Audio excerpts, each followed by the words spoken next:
Good morning students. आज हम कक्षा 6 की हिंदी साहित्य की पुस्तक आमोदिनी के 10वें अध्याय और मैं ऊबता गया नामक व्यंग्य के बारे में पढ़ेंगे। यह एक व्यंग्य है ऐसे व्यक्ति के बारे में जो बिना वजह ही दूसरे व्यक्ति का समय नष्ट करता है। तो आइए शुरू करते हैं पाठ। और मैं ऊबता गया। मई का महीना था, भयंकर गर्मी हो रही थी। मैं दोपहर का भोजन करके लेटा हुआ था। बाहर आग बरस रही थी, भीतर पंखा भी गर्म हवा कमरे में बांट रहा था। मैं बेचैनी में लेटा थोड़ी नींद लेने की कोशिश कर रहा था। गर्मी में दोपहर का भोजन यदि चटोरेपन के कारण अधिक खा लिया जाए तो खाने वाला बेचैनी में 2 घंटे इस करवट और उस करवट होता रहता है। यही मेरी हालत थी। तो यहाँ लेखक अपने बारे में बताता है कि मई के भयंकर गर्मी के महीने में दोपहर में भोजन करने के बाद जब वह लेटा तो उसके अधिक भोजन लेने के कारण वह बेचैन हो रहा था क्योंकि गर्मी बहुत अधिक थी। तो उसकी इच्छा थी कि थोड़ी देर आराम कर लिया जाए, लेकिन तभी दरवाजे पर दस्तक पड़ी। जैसे मेरी स्थिति थी उसमें मुझे लगा किसी शत्रु ने अचानक हमला कर दिया। पता नहीं कौन है, किस काम से आया है, कितनी देर बैठेगा। तो क्योंकि लेखक बहुत अधिक गर्मी महसूस कर रहे थे और उन्होंने खाना भी थोड़ा अधिक खा लिया था, तो उन्हें बहुत अधिक बेचैनी हो रही थी।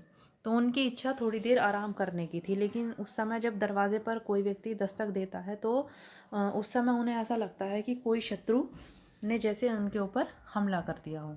तो वह यह सोचने लगते हैं कि कौन व्यक्ति होगा, किस काम से आया होगा और कितनी देर बैठेगा। तो जब वह दरवाज़ा खोलते हैं तो एक परिचित सज्जन व्यक्ति उनके घर में प्रवेश करते हैं। लेखक कहते हैं कि मैं उन्हें देखकर अधमरा हो गया, यह सोचकर कि आए हैं तो कुछ देर तो बैठेंगे। शिष्टतावश मैंने उनसे बैठने को कहा, क्योंकि यह हर एक व्यक्ति के अंदर शिष्टता का गुण होना चाहिए कि अगर कोई उनके यहाँ आया है तो वह उनसे बैठने के लिए कहे। तो इसी वजह से लेखक ने उनसे बैठने के लिए कहा। और अगर उनके यहाँ कोई मेहमान आया है और वो उनके सामने लेट जाएं तो यह अशिष्टता होगी, यही सोचकर वो बैठ गए। लेकिन उनकी इच्छा नहीं थी कि वो इस समय बैठें या उनके पास आकर कोई और व्यक्ति समय नष्ट करे। वे सामान्य आदमी हैं, निम्न मध्यम वर्गीय। मैंने उनसे पूछा, इतनी दोपहर में आपने कैसे कष्ट किया? उन्होंने जवाब दिया, यूं ही इधर से निकला तो सोचा कि आपसे मिलता चलूं। वे इधर से निकल रहे थे, यानी अपनी सहूलियत से आए थे। मेरे या और लोगों के पास भी ऐसे लोग आते हैं जो अपना काम पूरा करके दूसरों के पास उनका काम न करने देने के लिए पहुंच जाते हैं। वे सहजता से आगे कहते हैं, कुछ काम नहीं था तो सोचा आपसे थोड़ी देर आपके पास थोड़ी देर बैठे, फुर्सत का समय है। तो क्योंकि वह व्यक्ति तो बिल्कुल फ्री थे, लेकिन जो लेखक थे उनकी इच्छा नहीं थी कि इस समय उनके पास कोई आए और उनके समय को नष्ट करे। तो उनका तो फुर्सत का समय है जो मेरे पास बिताने आए हैं, पर मेरे काम का समय है, मैं कागज़ कलम रखकर उन्हीं की तरह फुर्सत में हो जाता हूँ। उन सज्जन ने बात शुरू की, अमेरिका हिंद महासागर में अपना सैनिक अड्डा बना रहा है, इससे पूरे एशिया को खतरा है। सुना है कि अणुशक्ति से युक्त मिसाइल भी आने वाले हैं। तो जो व्यक्ति उनके यहाँ आए थे वह बेवजह ही इधर उधर की बातें करने लगते हैं, जिससे कि उनका कोई सरोकार नहीं था, उतना ही लेखक की इच्छा थी कि वह कोई बातें करें, लेकिन वो उनसे उनके पास अपना समय बिताने के लिए आ गए थे। लेकिन उन्होंने यह नहीं सोचा कि दोपहर का समय है तो कोई व्यक्ति हो सकता है आराम करे या फिर अपना कोई काम करे। तो वो ऐसे ही कभी किसी विषय पर और कभी किसी विषय पर लेखक के सामने बातें करने लगी, क्योंकि लेखक की उस समय बिल्कुल भी बैठने की इच्छा नहीं थी, तो वो उनकी बातों में हाँ में हाँ मिलाते रहे। अब लेखक के आगे कहते हैं कि मैंने जम्भाई ली, पेट पर हाथ फेरा और कहा, और तो सब ठीक है ना? तो यहाँ लेखक ये कहना चाह रहे थे कि अब आप जाइए, लेकिन वो इस इशारे को भी नहीं समझे और उनसे कहने लगते हैं कि हाँ सब ठीक ठाक है।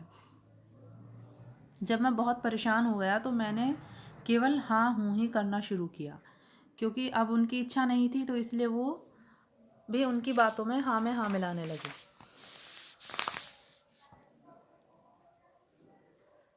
इसके जब वह अमेरिका, चीन, रूस सब की बातें करने लगे तो उसके बाद वो भारत लौट आया और गुजरात और बिहार की राजनीति से लेकर स्थानीय कॉलेज की घटनाओं तक की बात वे कर चुके थे। मेरी हालत बहुत ख़राब थी। मैं इस दुनिया का सबसे दयनीय प्राणी था, क्योंकि लेखक की इच्छा आराम करने की थी और वो व्यक्ति उन्हें आराम नहीं करने दे रहे थे। तो इसलिए उन्हें लग रहा था कि इस समय मैं सबसे दयनीय, सबसे लाचार व्यक्ति हूँ इस दुनिया का।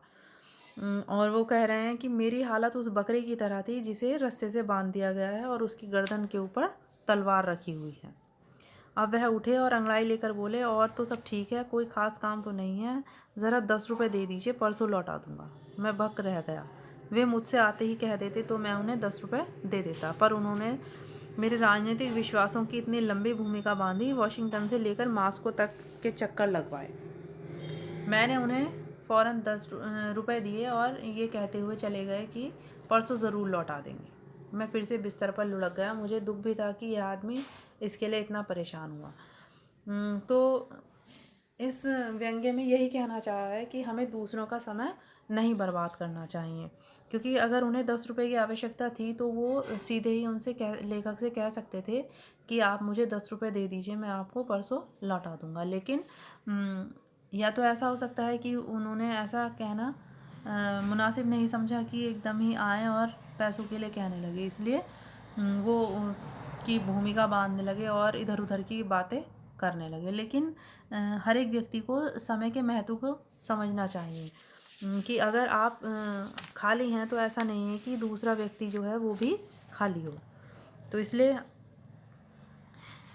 हमें समय के महत्व को समझना चाहिए और दूसरों की भावनाओं को परख कर उनके साथ तालमेल बिठाकर ही कार्य को करना चाहिए। तो आशा करती हूँ कि आपको यह पाठ समझ में आ गया होगा। अब इस पाठ से संबंधित अतिरिक्त प्रश्नों के उत्तर। सबसे पहले सही शब्द से रिक्त स्थान भरिए। इसमें फर्स्ट है भीतर पंखा भी गर्म हवा कमरे में बांट रहा था। सेकेंड, अचानक दरवाजे पर दस्तक पड़ी। थर्ड, शिष्टतावश मैंने उनसे बैठने को कहा। फोर्थ, पर वे तो अंतर्राष्ट्रीय राजनीति की बातें करने के मूड में थे। फिफ्थ, उस वक्त मैं इस दुनिया का सबसे दयनीय प्राणी था। थर्ड, सही उत्तर पर सही का चिन्ह लगाइए। लेखक के घर कौन आया? परिचित सज्जन। नेक्स्ट, अमेरिका कहाँ पर सैनिक अड्डा बना रहा था? हिंद महासागर में। निक्सन कहाँ के राष्ट्रपति थे? अमेरिका के।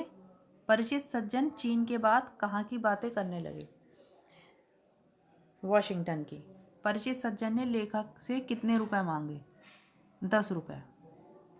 नेक्स्ट, सही कथन पर सही तथा गलत पर गलत का चिन्ह लगाइए। भयंकर गर्मी हो रही थी। सही।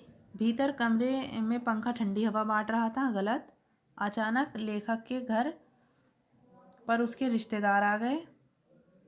गलत। लेखक के परिचित उनसे 100 रुपये मांगने आए थे। गलत। लेखक ने परिचित को रुपए देने से मना कर दिया। गलत। नेक्स्ट, भाषा बोध। निम्नलिखित उपसर्गों को जोड़कर शब्द बनाइए। फर्स्ट, उप प्लस कार उपकार। इसमें आप अन्य शब्द भी जोड़ सकते हैं, ऐसा नहीं है कि आपको यही लिखने, जैसे उप प्लस हार उपहार। नेक्स्ट, अभि प्लस मान अभिमान। प्र प्लस दान प्रदान। अति प्लस अधिक अत्यधिक। प्रति प्लस एक प्रत्येक। नेक्स्ट, निम्नलिखित शब्दों से विशेषण बनाइए। कर्म से कर्मठ, गुण गुणवान, धन धनी, उदासी उदास। नेक्स्ट, निम्नलिखित वाक्यों में उपयुक्त विराम चिन्ह लगाइए। आपको इन वाक्यों में इन विराम चिन्हों का प्रयोग करना है। नेक्स्ट, नीचे दिए गए मुहावरों के अर्थ लिखकर उन्हें वाक्यों में प्रयुक्त कीजिए। इसमें फर्स्ट है मन बहलाना, इसका अर्थ है मनोरंजन करना। नेक्स्ट, पिंड छुड़ाना, इसका अर्थ है पीछा छुड़ाना। इनसे वाक्य आप स्वयं बनाएंगे। नेक्स्ट, मौखिक उत्तर। लेखक बेचैनी में किस चीज़ की कोशिश कर रहा था? सोने की कोशिश कर रहा था, क्योंकि उसे उन्हें नींद आ रही थी, तो इसलिए उनकी इच्छा थी कि वह थोड़ी देर आराम करें। अमेरिका अपना सैनिक अड्डा कहाँ बना रहा था? हिंद महासागर में। नेक्स्ट, निक्सन कहाँ के राष्ट्रपति थे? इसमें आप लिखेंगे अमेरिका के।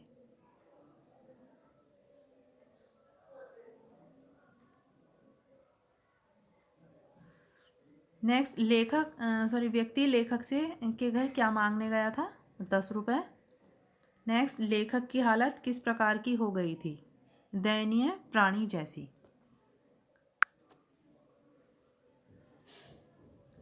अब इस पाठ से संबंधित प्रश्नों के उत्तर।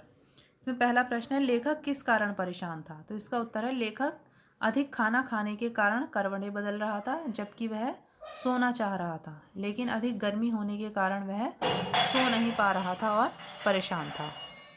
नेक्स्ट, लेखक अतिथि के आने पर दरवाज़ा खोलते समय क्या सोच रहा था?